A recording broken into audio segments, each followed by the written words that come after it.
to start, I want you to give a big round of applause for Steve Hefler.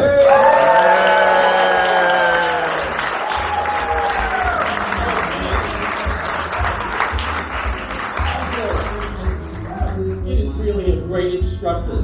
He knows so much about writing comedy and performing comedy that we changed the I in his name to an O and we just call him God.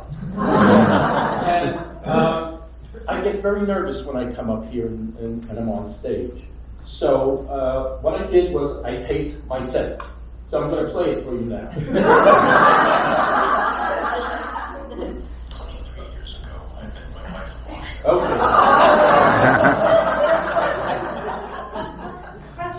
Even my recorder was nervous. Attaboy. Now we're getting serious. And if I get stage fright, what I do is I fall back on an old idea. And that is to imagine the audience naked. So I'm real glad that the lights are down low. This is a true story. True story.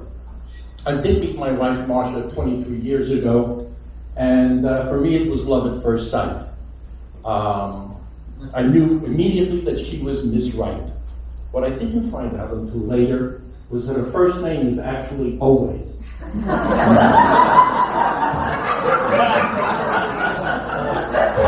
Catch up.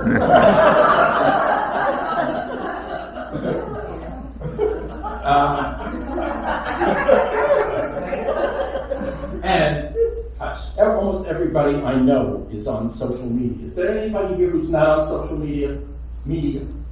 Anybody? One person. Okay. You meet me at the end of the show and we'll start a support group. Everybody else is on social media.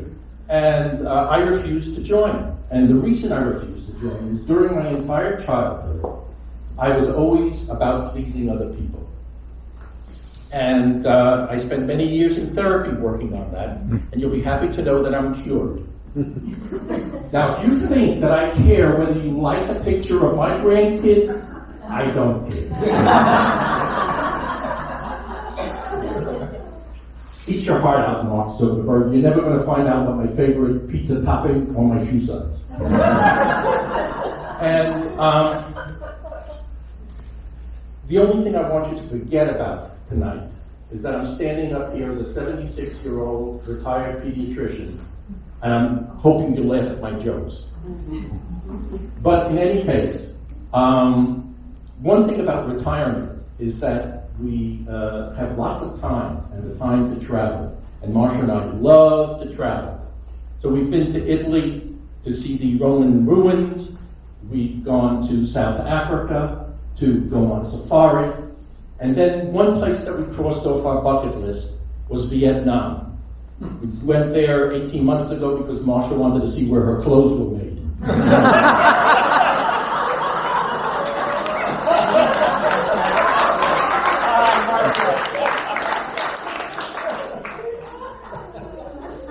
And 2 months ago, we flew to Vancouver, British Columbia, and we took an Alaskan cruise on Oceania.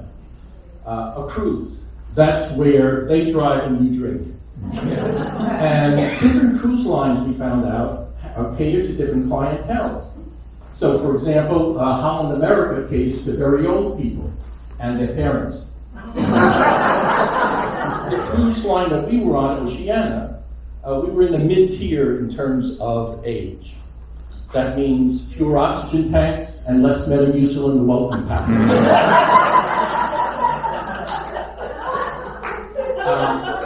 And it was the first time we flew on Air Canada. Air Canada has on its planes in big bold letters the words Air Canada, and then in script in red they have Rouge, R-O-U-G-E, which is the French word for red. But I think it should have been Rouge, R-U-S-E. See, Air Canada, AC, the symbols for Air Canada, I think stands for Ay Caramba.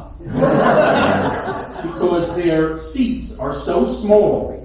How small? Let's get rid of them. Thank you. Good. You're going to be tested on this later. They're so small that my knees ended up by my earlobes. And the guy's seat in front of me went so far back, I could have done dental work on it. And there were no screens. No, not on the windows, that's a legion. There were no screens on the seat in front of me. And we loved Canada. Anybody here from Canada? One person. Great. Would you agree that your countrymen and women are very polite? Okay. They really are. If you step on their toes, they apologize. They say, oh, I'm sorry, my foot ended up under your foot. Canadians say A a lot. Mexicans say C. Americans should just say B and be done with it. Again, remind me not to use that joke again.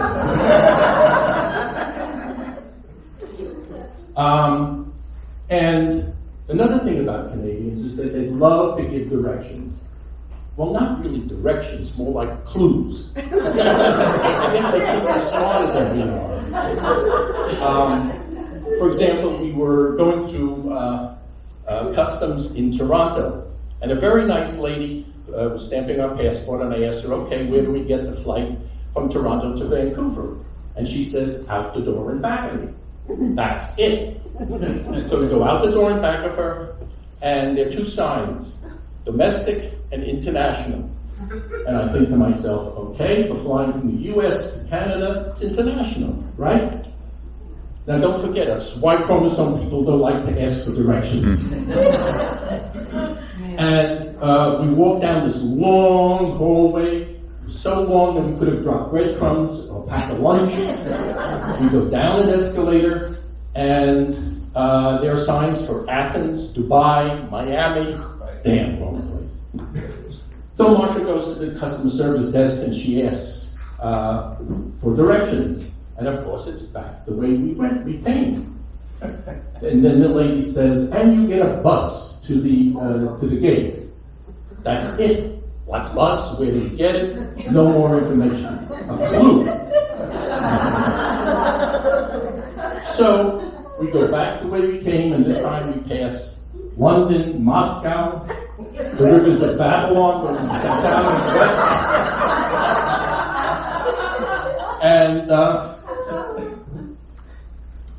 and we finally get the bus and we go to our gate. Now the flight from Toronto to Vancouver was 4.5 hours, so Air Canada gave us dinner. At least that's what they called it. Marsha had some kind of mystery meat in a brown sauce, and I had New York style pizza and New York style cheesecake. And I want to leave you with one tip. If you ever see New York style on the menu, it means looks like, not tastes like. You've been a great group. My time is up. Thank you